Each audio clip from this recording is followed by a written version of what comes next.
Here it is, the new AirPods Max. I wanted to give you my take on these $550 AirPods Max headphones, why they cost so much, and are they really worth it for you?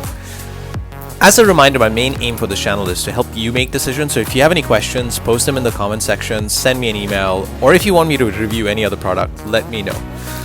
To begin with, I want to show you what's in this box. So let's remove this lid and see what comes in the box.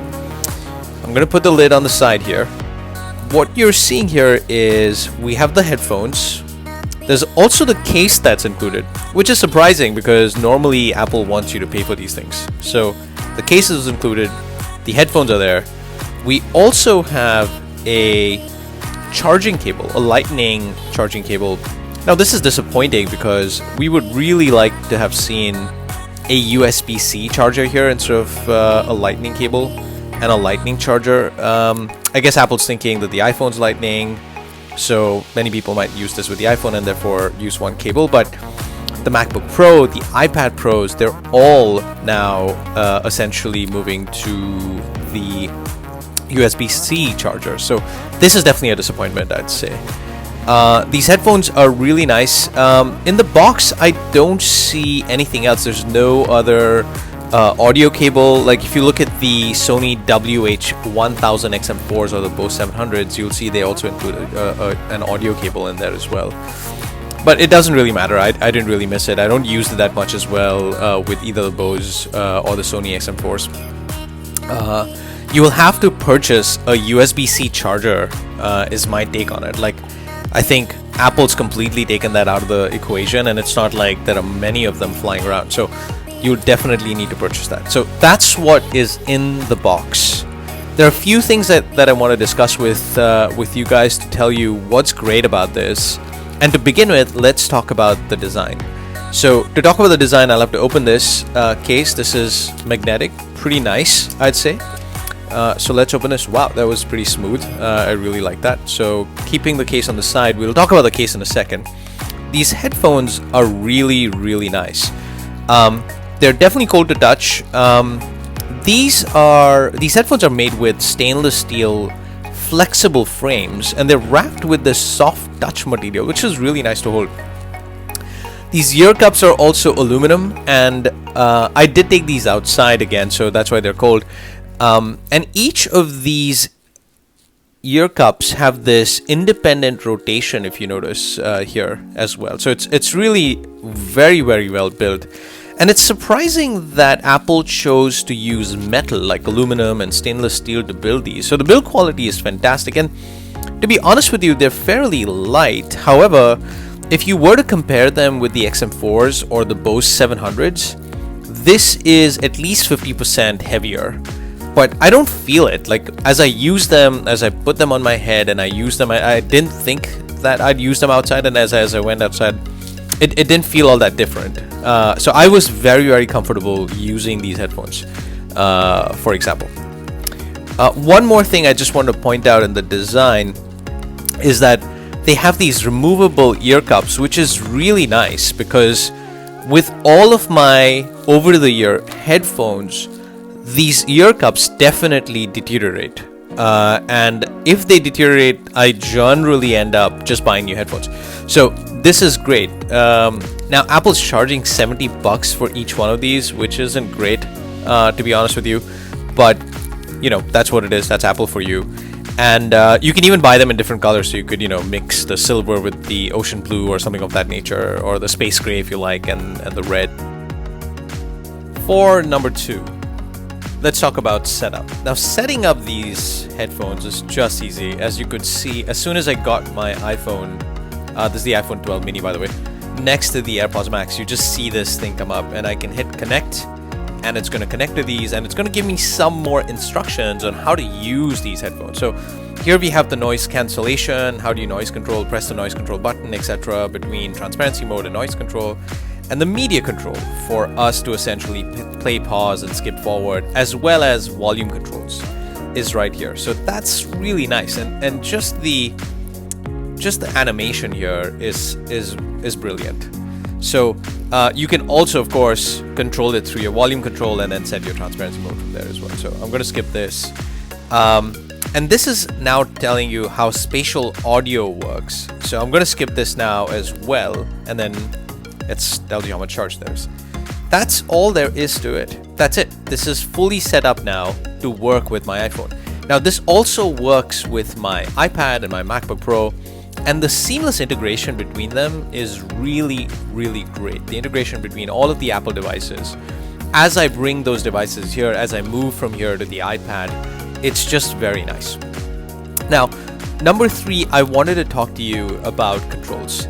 Now, each time Apple has come up with a new product, they have come up with a new interface. And in this case, we could say that this is now borrowed, or these headphones have now borrowed heavily from the Apple Watch.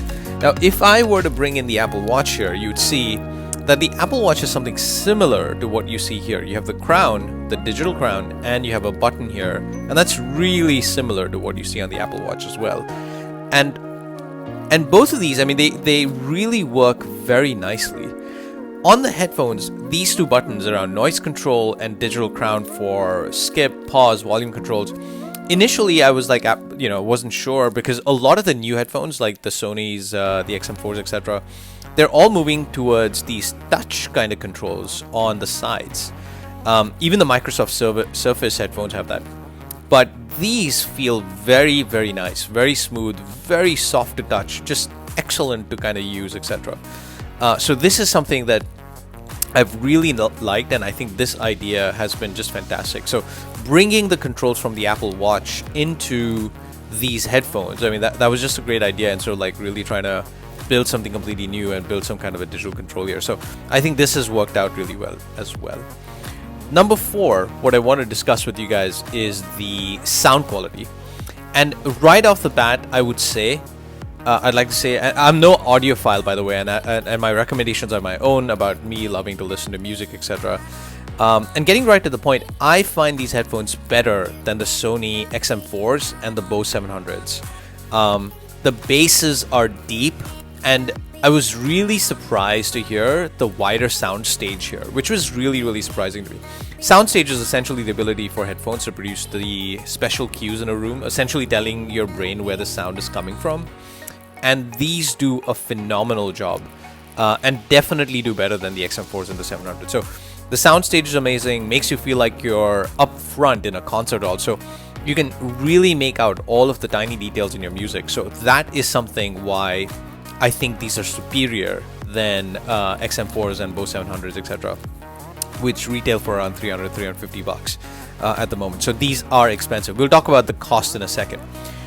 Adaptive EQ is also another feature that they have out of the box. So essentially, it's supposed to tailor the sound to fit the seal created by the ear cushions. So as you put them on, it kind of figures it out, and then essentially doesn't give you any EQ controls on the phone, but it essentially figures it out. So generally speaking, a lot of high-end headphones will produce a flat sound, which basically means that the headphones are reproducing the signal that they receive from the source with very little deviation. But these essentially use adaptive EQ to give you better bass, and depending on the fit to your ear, essentially give you better treble, give you better vocals and things of that nature. So the sound quality, I just wanted to make out, is really, really good, and I think superior to the competitors. Now, I'm not comparing these to, studio headphones that are wired, that you need amplifiers for and things like that. This is essentially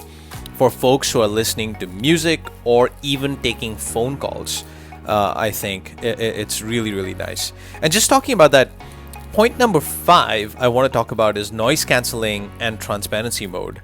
So straight off the bat, this is the best transparency mode I have experienced. When you turn the transparency mode on using this button, it's just a simple click and boom, you have transparency mode.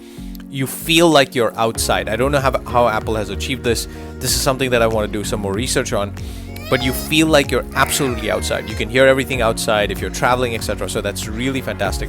The second thing is the noise cancelling, which they essentially borrow from AirPods Pros as well, I think, is definitely much better than what I've seen in the Sonys and the Boses. Now, Sony's and Bose, don't get me wrong, they do a great job, but these are absolutely top notch. I could barely hear anything. I had a truck that was rearing in, a garbage truck that was rearing in, and I, like, you know, when it was on, I couldn't hear it, which I guess could be dangerous, but you really need to be careful when you're outside and if you're really turning on noise cancelling headphones. But overall, noise cancelling is better on these headphones as well, and you will really enjoy using them. The one more feature is that they do form, they have a beamforming microphones. So they have 9 microphones, by the way, you know, 6 listening to outside, so they could cancel the noise, 2 listening inside as well, so that's 8 plus 1 more. They have beamforming headphones which essentially isolate your voice, so even if you're in windy conditions, I've used them in very, very windy conditions, they just work fine. They just work fantastic, and people are able to listen to you. In fact, people have told me that they could hear me better through these than me talking through my phone. So that's one thing to keep in mind as well. Now, some of the cons that I just wanted to talk about this as well. One is the box. The box is really big, and I'm sure Apple could have done better. And you know how Apple is. They start with big boxes, etc., and then they reduce the size and they say they are environmentally friendly. So that's one. The second is I want to talk to you guys about the case as well. And if you look at the case, when I showed this to my wife, she said, you know, you could just imagine what she said.